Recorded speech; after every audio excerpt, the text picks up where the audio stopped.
Welcome to the World News. I'm Randolf Jamias for today's global stories. Beijing opened 4 new subway lines on Sunday as part of the city's efforts to ease severe traffic congestion.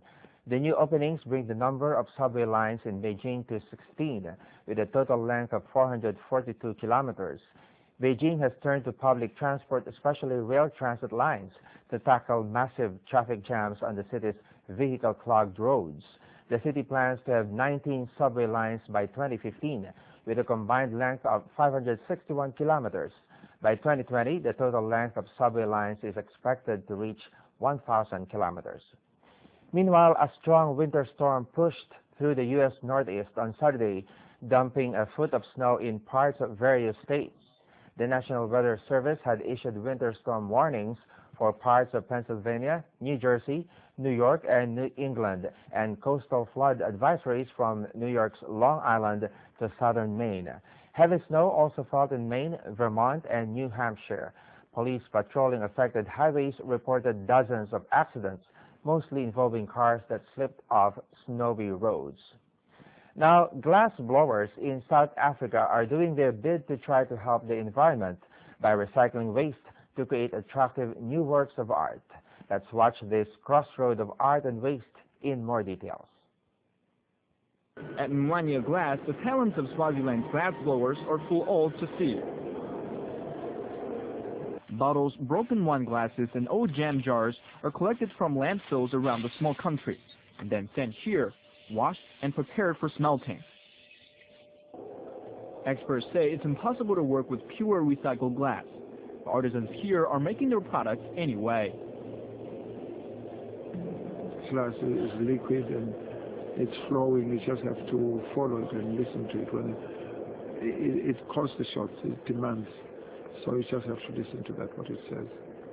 And the calls of glass have been heard. So amazing, the details that they have in their glass, and even the different types of colors sometimes in some of their glasswork. So I'm very impressed every time I come here. Despite the recycled nature of the glassware, they've worked for years to ensure each piece is as perfect as possible. These chandeliers are being made to order, with each piece unique and designed for a particular owner. Born out of a Swedish aid project and rescued from bankruptcy by its current owners, Mwanya Glass now supplies various range of glassware to high-end design stores around the world. We're always going to be limited by volume, and I think that adds a value to our product. It is not just something that you press a button and create arranged. Every piece is still individually handmade.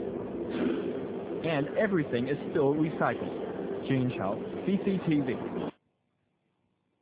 In science and technology, a new laser-based measuring method is making bespoke men's clothes affordable. It looks like science fiction, but this could be the future of made-to-measure fashion. A laser takes 200 measurements in 3D in a split second. It's accurate and cheap and lures people who've always dreamed of a bespoke suit, but could never afford one. Style gurus say not everyone is able or willing to be their own stylist, but they welcome the return to individuality, quality fabrics, and workmanship. If so, this kind of elegance will make its comeback at the fashion high street. In our feature news, there are only a few hundred people left who belong to the El Molo tribe, who live on the shores of Lake Turkana in northern Kenya. Their numbers are slowly decreasing, and there are fears Kenya's smallest ethnic group will soon cease to exist. The few old men remaining as custodians to their culture, but the last fluent speaker of the language died 10 years ago. Many of the young live in search of jobs and a better education. Many marry into neighboring tribes. Most El Molo have been converted to Christianity, but their ancient beliefs also remain. Some of their traditions may be disappearing, but their togetherness is not. Moving now to Japan, trees thickly covered with ice are being eliminated in northern of the country. Every year, the eliminated ice coating attracts visitors at Mount Zawa in Yamagata Prefecture. Lights were turned on at 5 p.m. on Saturday at a ropeway station near the summit at about 1,600 meters above sea level to show the ice-coated trees.